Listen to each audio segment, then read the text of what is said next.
بالکل صحیح. یہ بتائیں کہ جب ہم نے بعضوں کا دیکھا کہ بہت سارے لوگوں کے بارے میں کہا جاتا ہے کہ ان کو پہلے اندازہ ہو گیا تھا کہ میں جا رہا ہوں, وہ اپنی تیاری کر لیتے ہیں. کیا رخصت ہونے والے کو کچھ اندازہ ہوتا ہے, کوئی ایسی نشانیاں ہوتی ہیں کہ اسے لگتا ہے کہ میں اب دنیا سے رخصت ہونے والا ہوں, یا کوئی اللہ تعالیٰ کی طرف سے اس کو اشارے ہوتے ہیں, یا کوئی ایسے اس کے ساتھ کوئی اعمال ہو جاتے ہیں, اس کے ساتھ کوئی ایسے افعال ہو جاتے ہیں کہ اس کو اشارہ ہو جاتا ہے, کوئی ایسا ہے؟ نہیں, ایسی کوئی چیز نہیں ہے. ٹھیک. کوئی حساتی طور پہ کسی کے ساتھ ایسا معاملہ ہو جائے, کوئی اسپیشلی ہو جائے, شریعت میں کوئی ایسی چیز رپورٹ نہیں ہوئی ہے. شریعت تو کہتی ہے وَلَا تَمُوتُنَّ إِلَّا وَأَنْتُمْ مُسْلِمُونَ, دیکھنا تمہیں موت نہ آئے مگر اس حال میں کہ تابع فرمان مرنا, یعنی ہر وقت تیاری کرو. دیکھیں جو اچانک ڈیتھس ہو جاتی ہیں, بیچاروں نے تو سوچا نہیں ہوتا. کتنے نوجوان ہیں ہارٹ فیلئر ہو جاتا ہے, روڈ ایکسیڈنٹ میں مر جاتے ہیں, تو انہیں کوئی اشارے تو نہیں آئے ہوتے. کوئی اکا دکا ایسا ہو سکتا ہے کہ کسی کو کوئی خواب کے ذریعے کوئی ایسا معاملہ ہو جائے. باقی یہ رول کے طور پہ نہیں ہے کہ اللہ تعالیٰ نے لازمی کسی کو سگنل دینا ہے, ورنہ تو ٹیسٹ ختم ہو جائے گا. ہاں, ٹیسٹ ہی ختم ہو جائے گا. ہاں, سگنل اس طرح آ سکتا ہے کہ اگر آپ کسی ایسے مرض میں مبتلا ہو گئے ہیں کہ ڈاکٹر نے میڈیکل لائف آپ کی بتا دی ہے کہ 6 مہینے رہ گئی ہے, اور عموماً ڈاکٹرز کی خبریں ٹھیک ہوتی ہیں, 6 نہیں تو 7 مہینے ہو جائیں گی. کبھی کبھار ایسا ہو جاتا ہے کہ ان کی کوئی اسیسمنٹ غلط بھی ہو جاتی ہے, لیکن عموماً کینسر کے جو مریض ہیں ان کے ساتھ ایسا ہوتا ہے. اور ایسا اگر ہو تو مریضوں کو بتا دینا چاہیے جی. اچھا. ہاں, اس کی وجہ ہے کہ 6 مہینے کون سی اتنی لمبی زندگی ہے کہ اگر آپ ان کو بتاتے ہو, آپ کہتے ہیں وہ غم سے ہی مر جائے گا, تو اس نے جینا بھی کتنا تھا, ایٹ لیسٹ وہ توبہ کر لے. نزع کا عالم ابھی اس پہ طاری نہیں ہوا. اور جامعہ ترمذی کی حدیث ہے کہ موت کے غرض سے پہلے توبہ قبول ہے. میں کہتا ہوں کوئی شخص بڑا خوش نصیب ہے کہ اگر میڈیکلی اس کی لائف کے بارے میں ڈاکٹرز بتا دیں کہ بھائی تو ہونے والا ہے, اب تو اتنے ہفتوں کا مہمان ہے, اسے بتا دیں. ٹھیک, جانا تو ہے نا جی, مسلمان کیوں موت سے گھبرائے, مرنا تو ہے نا, جانا بھی مر جانا ہے. بالکل ٹھیک. عین ممکن ہے جو بتا رہے ہیں وہ پہلے چلے جائیں. بعض اوقات ایسا بھی ہوتا ہے جو ڈاکٹر خبر دے رہا ہوتا ہے کہ اس نے 6 مہینے بعد جانا ہے, وہ تو 3 مہینے بعد خود چلا جاتا ہے. ٹھیک ہے, تو اس کا فائدہ یہ ہے کہ آپ کم از کم اس سے توبہ کروا سکتے ہیں. بالکل ٹھیک ہے. وہ یعنی اور اس کے اوپر یہ بھی فارمولہ نہیں لگے گا کہ اس نے موت کے غررے میں توبہ کی ہے. موت کا غررہ ابھی نہیں آیا اس پہ. غررہ وہ ہے جس کے بعد پوائنٹ آف نو ریٹرن آتا ہے, جب یہاں پہ سانس اٹک جاتا ہے, تو اسے توبہ کا موقع مل گیا. یہ بڑی نیکی ہے, اس کو بتا دیا جائے. بالکل ٹھیک ہے. یہ بتائیں کہ کیا مرنے سے پہلے اپنی قبر کی جگہ کی نشاندہی کر دینا کہ بھئی مجھے یہاں دفنانا لا کے, لازم یہ میری قبر یہاں بنائی جائے گی, یا پہلے سے جگہ خرید کے رکھ لینا, کہا جائے کہ مجھے اس جگہ پہ دفنایا جائے لا کے, یہ اچھی چیز ہے, ایسے کرنا چاہیے, بہتر ہے کہ ایسے کیا جائے. ٹھیک, کہ آپ اپنے لیے جگہ کوئی مخصوص کریں.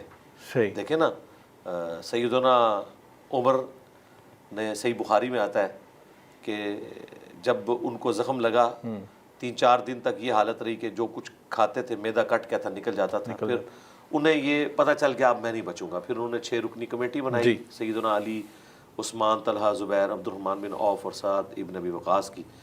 یہ بڑی لمبی حدیث ہے, 5-6 صفحوں میں پھیلی ہوئی ہے, 3700 نمبر حدیث ہے بخاری میں. اس میں پھر یہ بھی آتا ہے کہ انہوں نے عبداللہ ابن عمر کو اما عائشہ کے پاس بھیجا کہ جاؤ ان سے کہو کہ عمر اپنے 2 ساتھیوں کے ساتھ دفن ہونا چاہتا ہے, اور کہنا عمر بن خطاب, امیر المومنین نہ کہنا. ٹھیک ہے, کہیں ایسا نہ ہو کہ اس کو وہ حکم سمجھ لیں, میں بس عمر بن خطاب. اگر اجازت دے دیں تو ٹھیک, ادروائز مسلمانوں کے قبرستان میں دفن کر دینا. وہ واپس آئے تو انہوں نے کہا کہ ابھی اماں کہہ رہی ہیں کہ یہ ایک قبر کی جگہ تو میں نے اپنے لیے رکھی تھی. یہ ثبوت ہو گیا کہ اپنے لیے قبر کی جگہ رکھی جا سکتی ہے. لیکن آج عمر کو میں اپنے پہ ترجیح دوں گا.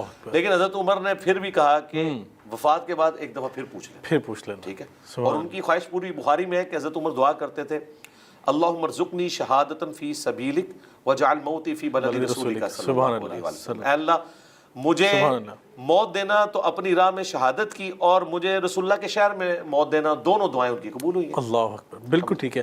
اچھا یہ بتائیں کہ آ جاتا ہے کسی نیک شخص کو کسی قبرستان میں دفنا دینا جہاں پہ گناہ گار موجود ہوں جن کو دفنایا گیا, تو اس کے وہاں قبرستان میں دفن ہونے سے باقی جو مردوں پہ قبروں کا عذاب ہو رہا ہے تو اس میں تخفیف ہو جاتی ہے, یا کچھ خاص کوئی ایسے ایام ہوتے ہیں؟ اس طرح کی کوئی چیز تو خیر رپورٹ نہیں ہوئی, لیکن یہ چیز رپورٹ ہوئی ہے بخاری مسلم میں کہ ایک مسجد نبوی میں حبشیہ عورت صفائی کرتی تھی. کچھ دن وہ غائب رہی, تو نبی علیہ السلام نے پوچھا کہ وہ عورت نہیں آ رہی, تو بتایا گیا یا رسول اللہ وہ تو چند دن پہلے فوت ہوگی. آپ نے فرمایا آپ نے مجھے بتایا نہیں ہے. آپ نے فرمایا مجھے اس کی قبر پہ لے کے جاؤ. نبی علیہ السلام کے لیے ایک صفائی کرنے والی عورت بھی کتنی, اور مسجد کی صفائی. آپ علیہ السلام اس کی قبر پہ گئے. بخاری مسلم کے الفاظ ہیں, آپ نے وہاں جنازہ پڑھا اس کی قبر پہ. اور اس کے بعد جب آپ واپس لوٹے تو آپ نے فرمایا یہ قبریں اندھیروں میں ڈوبی ہوئی تھی، میرے جنازہ پڑھنے کی برکت سے اللہ نے ان سب کو نور سے بھر دیا۔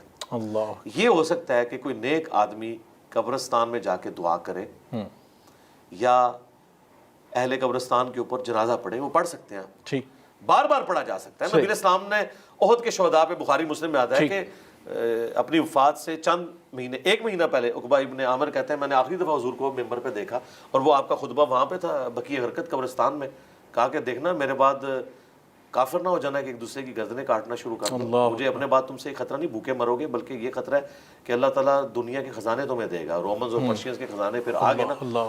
تو اصل میں حضور نے میسج دیا کہ دیکھو احد میں یہاں وہ لوگ دفن ہیں جن کی قربانیوں کا پھل تم نے بعد میں کھانا ہے، یہ لوگ دنیا میں نہیں کھا سکے، ٹھیک ہے، اور دوسرا تم نے مر کے ادھر ہی آنا ہے، ایسا نہ ہو کہ دنیا کی محبت میں ڈوب جاؤ۔ اس میں الفاظ ہیں کہ کہیں ایسا نہ ہو، مجھے خدشہ ہے کہ تم بھی پھر ایک دوسرے کو دنیا کی محبت میں قتل کرو گے اور تباہ و برباد ہو جاؤ گے جس طرح اگلے لوگ برباد ہو گئے۔ تو اس سے یہ بھی ثابت ہوا کہ آپ قبرستان جا کے بھی جنازہ پڑھ سکتے ہیں۔ ٹھیک، تو جنازہ پڑھیں، نیک بندہ کوئی جنازہ پڑھے، کوئی دعا کرے تو یقیناً سنن ابن ماجہ میں حدیث ہے کہ نبی علیہ السلام نے فرمایا ایک شخص کا مرنے کے بعد جنت میں مرتبہ بلند کیا جاتا ہے، تو وہ پوچھتا ہے یا اللہ یہ تو میرا عمل نہیں تھا، تو اللہ تعالیٰ کہتا ہے تیرے بیٹے نے دنیا میں تیرے لیے استغفار کیا، میں نے تیرا مرتبہ بلند کیا۔ سبحان اللہ۔ علی بھائی یہ بتائیں کہ جب بندہ قبرستان جاتا ہے، اپنے والدین کی قبر پہ جاتا ہے یا کسی بھی فوت شدگان کی قبر پہ جا کے دعا کرتا ہے، کیا جو قبر میں موجود میت ہے اس کو خبر ہوتی ہے کہ میرے پیچھے کوئی آیا دعا کرنے کے لیے؟